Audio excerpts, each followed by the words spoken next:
Bonsoir à tous, merci de nous être fidèles. Tout de suite le sommaire de votre journal. Les deux chambres parlementaires convoquées dès demain pour une session extraordinaire. Au programme, l'examen des projets de loi à caractère urgent, l'immense chantier de la protection sociale et la loi organique concernant les listes électorales en font principalement partie. Le danger ne leur fait pas peur, ils sont animés par un grand sens du sacrifice et du courage. Les éléments de la protection civile célèbrent aujourd'hui leur journée mondiale, l'occasion pour nous de rendre hommage à ces héros des temps modernes.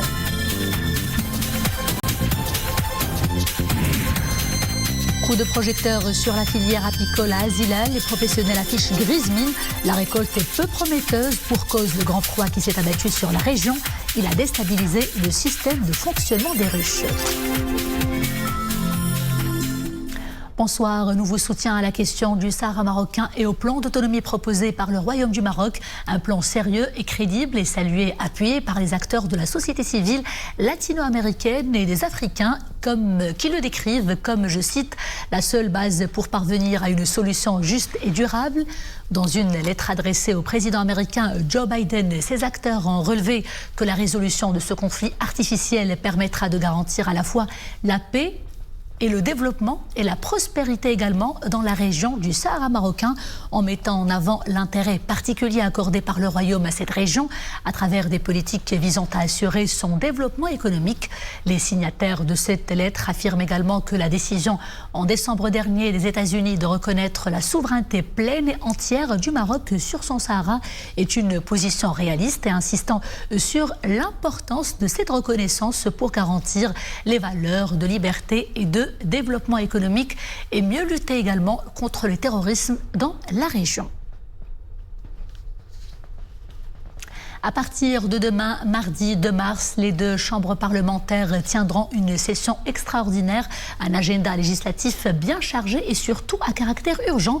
Il sera en effet question d'examiner les projets de loi extrêmement prioritaires, notamment celui portant sur le chantier de la protection sociale ou encore celui relatif aux listes électorales, en préparation bien sûr des prochaines échéances électorales. Éclairage tout de suite avec Mohamed Louahibi et Iman Ablou.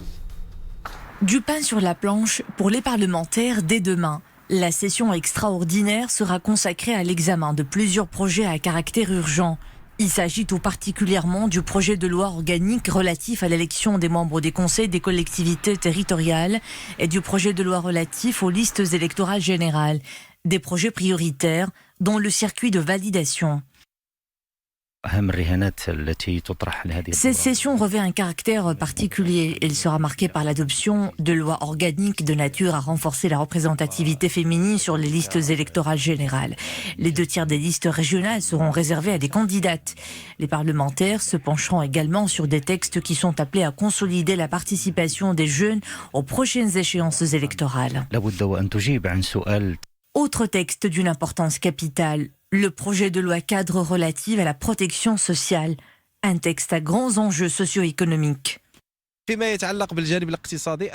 faut relever que sous le leadership royal, le Maroc s'est engagé dans l'élaboration d'un modèle économique de développement.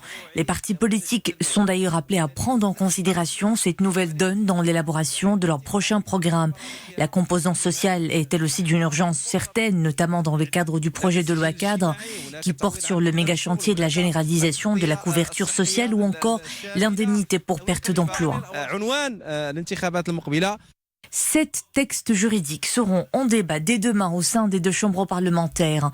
Un arsenal juridique qui trouvera son chemin vers les discussions et l'adoption bien avant la session printanière d'avril.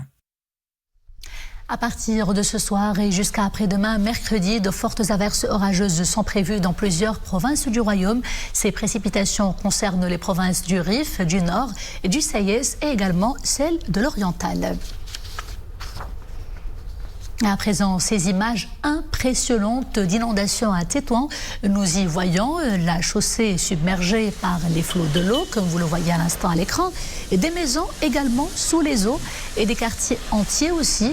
Des pluies torrentielles qui se sont abattues sur la ville depuis hier. En très peu de temps, les averses orageuses ont mis à mal les infrastructures et la voirie. Plusieurs quartiers ont été inondés, comme celui de Koelma, de Condessa ou encore celui de Kodietsbe. La situation météorologique se maintient encore demain d'ailleurs avec une pluviométrie qui va cette fois-ci dépasser les 30 mm.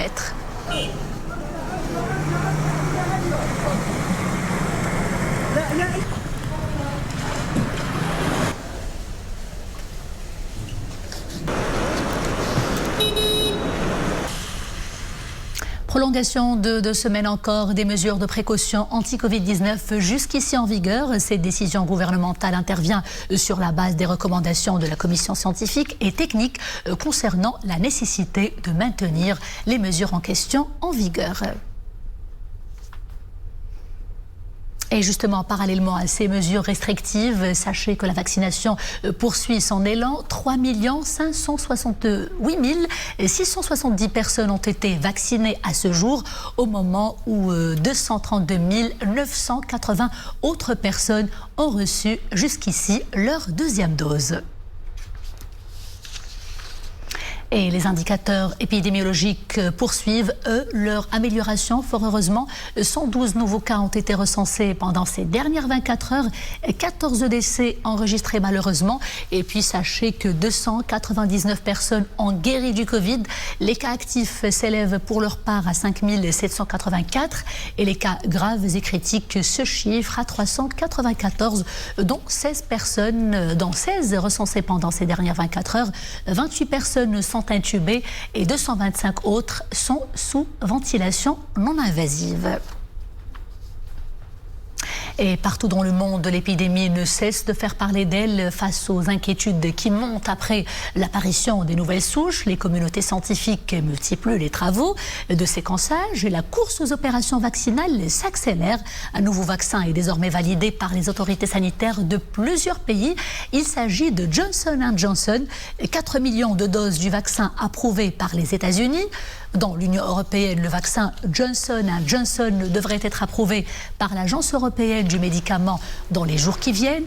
Et puis le Royaume-Uni, qui table d'ailleurs sur une vaccination massive de sa population, attend tout aussi bientôt la validation de ce vaccin. Ils affrontent avec courage les situations les plus difficiles pour sauver nos vies, nos biens et l'environnement aussi. Les agents de la protection civile célèbrent ce 1er mars leur journée mondiale. Une invitation pour nous tous, grand public, à reconsidérer et considérer aussi une profession à risque, un risque plutôt qui a redoublé en cette année de pandémie, comme vous le savez. Mariam El-Messi, Abdelrahman Ziane et Mohamed Hassan Meskour. Au cœur du risque, ils portent secours aux personnes en danger. Hommes grenouilles, soldats du feu, leurs interventions sont vitales. Des incendies aux accidents des routes, en passant par les feux de forêt, ils sont là, des héros invincibles face aux sinistres. À Casablanca, nous avons immortalisé l'intervention périlleuse sous les débris d'un bâtiment en ruine.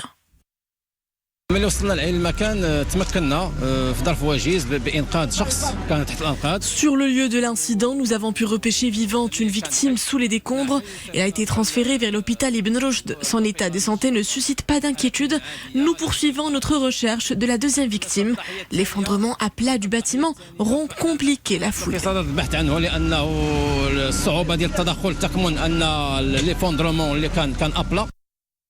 Avec abnégation, ils exécutent les manœuvres les plus risquées. Défiant la pénibilité physique du métier, ces secouristes s'aventurent sur tous les terrains, parfois au péril de leur vie. Secourir ou périr, une devise que les pompiers font la leur. Au quotidien, ils sacrifient leur propre vie pour sauver celle des autres. C'est une réalité que peu connaissent. En pleine pandémie, ils étaient aux premières lignes, discrets, mais toujours prêts à intervenir. À aucun moment, ils ont failli à leur mission. En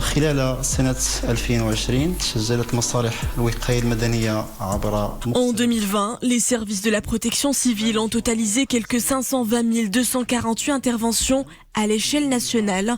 Ils ont comptabilisé 368 580 interventions sur le terrain.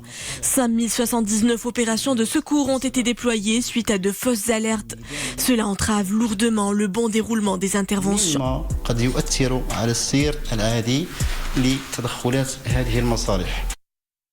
En cette journée mondiale de la protection civile, nous rendons hommage à ces héros de l'ombre et à travers eux, à cette noble profession, toujours sous la même devise, secourir ou périr.